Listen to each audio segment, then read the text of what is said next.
The following video will show you just 15 of the many selections from non-Muslims telling you what they think of the last prophet, Muhammad, peace and blessings be upon him. Dr. William Draper, in History of Intellectual Development of Europe, 4 years after the death of Justinian, AD 569, was born in Mecca in Arabia, the man who, of all men, has exercised the greatest influence upon the human race, to be the religious head of many empires, to guide the daily life of 1/3 of the human race, may perhaps justify the title of a messenger of God. Philip K. Hitti, in History of the Arabs, within a brief span of mortal life, Muhammad called forth of unpromising material a nation never wielded before. In a country that was hitherto but a geographical expression, he established a religion which in vast areas suppressed Christianity and Judaism, and laid the basis of an empire that was soon to embrace within its far-flung boundaries the fairest provinces in the then civilized world. Thomas Carlyle, in Heroes and Hero Worship and the Heroic in History, the lies which well-meaning zeal has heaped round this man are disgraceful to ourselves only. A silent, great soul, one of that who cannot but be earnest. He was to kindle the world. The world's maker had ordered so. Mahatma Gandhi, statement published in Young India, 1924. I wanted to know the best of the life of one who holds today an undisputed sway over the hearts of millions of mankind. I became more than ever convinced that it was not the sword that won a place for Islam in those days in the scheme of life. It was the rigid simplicity, the utter self-effacement of the Prophet, the scrupulous regard for pledges, his intense devotion to his friends and followers, his intrepidity, his fearlessness, his absolute trust in God and in his own mission. These, and not the sword, carried everything before them and surmounted every obstacle. When I closed the second volume of the Prophet's biography, I was sorry there was not more for me to read of that great life. Edward Gibbon and Simon Oakley, in History of the Saracen Empire, London, 1870. The greatest success of Muhammad's life was effected by sheer moral force. It is not the propagation, but the permanency of his religion that deserves our wonder. The same pure and perfect impression which he engraved at Mecca and Medina is preserved after the revolutions of 12 centuries by the Indians, the African and the Turkish proselytes of the Quran. The Mohammedans have uniformly withstood the temptation of reducing the object of their faith and devotion to a level with the senses and imagination of man. I believe in one God, and Muhammad, the apostle of God, is the simple and invariable profession of Islam. The intellectual image of the deity has never been degraded by any visible idol. The honors of the prophet have never transgressed the measure of human virtue, and his living precepts have restrained the gratitude of his disciples within the bounds of reason and religion. Reverend Bosworth Smith, in Muhammad and Mohammedanism, London, 1874. Head of the state as well as the church, he was Caesar and Pope in one.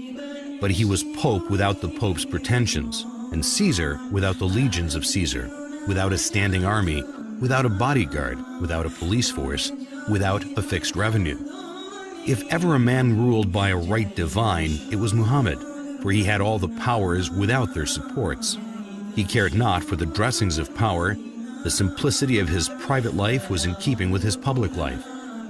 In Mohammedanism, everything is different here. Instead of the shadowy and the mysterious, we have history. We know of the external history of Muhammad, while for his internal history, after his mission had been proclaimed, we have a book absolutely unique in its origin, in its preservation, on the substantial authority of which no one has ever been able to cast a serious doubt. Gibbon, in The Decline and Fall of the Roman Empire, 1823. The good sense of Muhammad despised the pomp of royalty. The apostle of God submitted to the menial offices of the family. He kindled the fire, swept the floor, milked the ewes, and mended with his own hands his shoes and garments. Disdaining the penance and merit of a hermit, he observed without effort of vanity the abstemious diet of an Arab. De Lacy O'Leary, in Islam at the Crossroads, London, 1923. History makes it clear, however, that the legend of fanatical Muslims sweeping through the world and forcing Islam at the point of sword upon conquered races is one of the most fantastically absurd myths that historians have ever repeated. Sir George Bernard Shaw in The Genuine Islam, Volume 1, Number 8, 1936. If any religion had the chance of ruling over England, nay, Europe, within the next 100 years, it could be Islam. I have always held the religion of Muhammad in high estimation because of its wonderful vitality.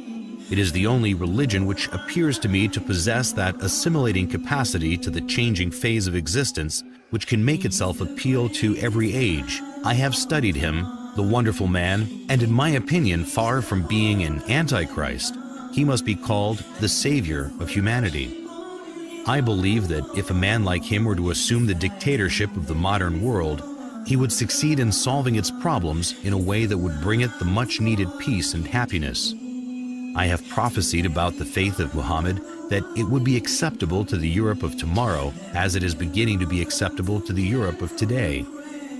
Michael Hart in The 100, a ranking of the most influential persons in history, New York, 1978. My choice of Muhammad to lead the list of the world's most influential persons may surprise some readers and may be questioned by others. But he was the only man in history who was supremely successful on both the secular and religious level. It is probable that the relative influence of Muhammad on Islam has been larger than the combined influence of Jesus Christ and St. Paul on Christianity. It is this unparalleled combination of secular and religious influence which I feel entitles Muhammad to be considered the most influential single figure in human history. W. Montgomery Watt in Muhammad at Mecca, Oxford, 1953. His readiness to undergo persecution for his beliefs, the high moral character of the men who believed in him and looked up to him as a leader, and the greatness of his ultimate achievement all argue his fundamental integrity. To suppose Muhammad an impostor raises more problems than it solves. Moreover, none of the great figures of history is so poorly appreciated in the West as Muhammad. Thus, not merely must we credit Muhammad with essential honesty and integrity of purpose, if we are to understand him at all. If we are to correct the errors we have inherited from the past, we must not forget that conclusive proof is a much stricter requirement than a show of plausibility, and in a matter such as this, only to be attained with difficulty. Washington Irving in Muhammad and His Successors. He was sober and abstemious in his diet and a rigorous observer of fasts. He indulged in no magnificence of apparel, the ostentation of a petty mind, neither was his simplicity in dress affected, but a result of real disregard for distinction from so trivial a source. In his private dealings he was just. He treated friends and strangers, the rich and poor, the powerful and weak, with equity, and was beloved by the common people for the affability with which he received them and listened to their complaints. His military triumphs awakened no pride nor vainglory, as they would have done had they been effected for selfish purposes. In the time of his greatest power, he maintained the same simplicity of manners and appearance as in the days of his adversity. So far from affecting a regal state, he was displeased if, on entering a room, any unusual testimonials of respect were shown to him. If he aimed at a universal dominion, it was the dominion of faith. As to the temporal rule which grew up in his hands, as he used it without ostentation, so he took no step to perpetuate it in his family. James Michener in Islam, the Misunderstood Religion, Reader's Digest, May 1955, pages 68 to 70.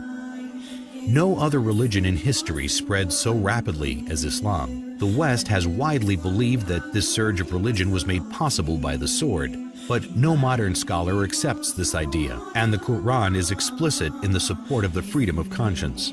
Like almost every major prophet before him, Muhammad fought shy of serving as the transmitter of God's word, sensing his own inadequacy. But the angel commanded, "Read." So far as we know, Muhammad was unable to read or write, but he began to dictate those inspired words which would soon revolutionize a large segment of the earth. There is one God. In all things, Muhammad was profoundly practical. When his beloved son Ibrahim died, an eclipse occurred, and rumors of God's personal condolence quickly arose. Whereupon Muhammad is said to have announced, "An eclipse is a phenomenon of nature. It is foolish to attribute such things to the death or birth of a human being." At Muhammad's own death, an attempt was made to deify him, but the man who was to become his administrative successor killed the hysteria with one of the noblest speeches in religious history. If there are any among you who worshipped Muhammad, he is dead. But if it is God you worshipped, he lives forever. Lawrence E. Brown in The Prospects of Islam, 1944.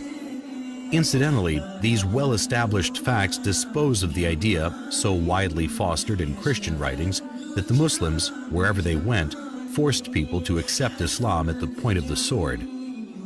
Alphonse de Lamartine in Histoire de la Turquie, Paris, 1854. Never has a man set for himself, voluntarily or involuntarily, a more sublime aim, since this aim was superhuman, to subvert superstitions which had been imposed between man and his Creator, to render God unto man, and man unto God, to restore the rational and sacred idea of divinity amidst the chaos of the material and disfigured gods of idolatry then existing.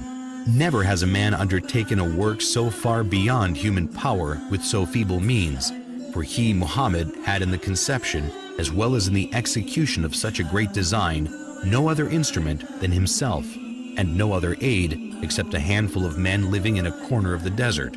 Finally, never has a man accomplished such a huge and lasting revolution in the world, because in less than 2 centuries after its appearance, Islam, in faith and in arms, reigned over the whole of Arabia and conquered in God's name Persia, Khorasan, Transoxania, Western India, Syria, Egypt, Abyssinia, all the known continent of northern Africa, numerous islands of the Mediterranean Sea, Spain, and part of Gaul. If greatness of purpose, smallness of means, and astonishing results are the 3 criteria of a human genius, who could dare compare any great man in history with Muhammad? The most famous men created arms, laws, and empires only. They founded, if anything at all, no more than material powers which often crumbled away before their eyes. This man moved not only armies, legislations, empires, peoples, dynasties, but millions of men in 1/3 of the then inhabited world. And more than that, he moved the altars, the gods, the religions, the ideas, the beliefs, and the souls. On the basis of a book, every letter which has become law, he created a spiritual nationality which blends together peoples of every tongue and race. He has left the indelible characteristic of this Muslim nationality, the hatred of false gods, and the passion for the one and immaterial God. This avenging patriotism against the profanation of heaven formed the virtue of the followers of Muhammad. The conquest of 1/3 the earth to the dogma was his miracle, or rather it was not the miracle of man, but that of reason.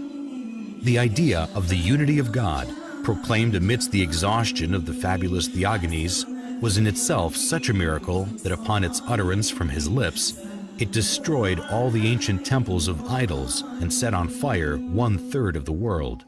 His life, his meditations, his heroic revelings against the superstitions of his country, and his boldness in defying the furies of idolatry, his firmness in enduring them for 15 years in Mecca, his acceptance of the role of public scorn and almost of being a victim of his fellow countrymen, this dogma was twofold: the unity of God and the immateriality of God, the former telling what God is, the latter telling what God is not, the one overthrowing false gods with the sword, the other starting an idea with words.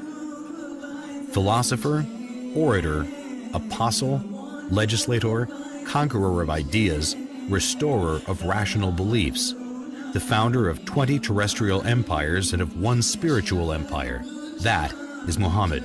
As regards all standards by which human greatness may be measured, we may well ask, is there any man greater than he? There is no man more dear to me throughout the whole of history than the one who was sent as a guide, leading people from darkness to light. His message was simple and clear, that there is one God whom we must all fear, inviting people towards a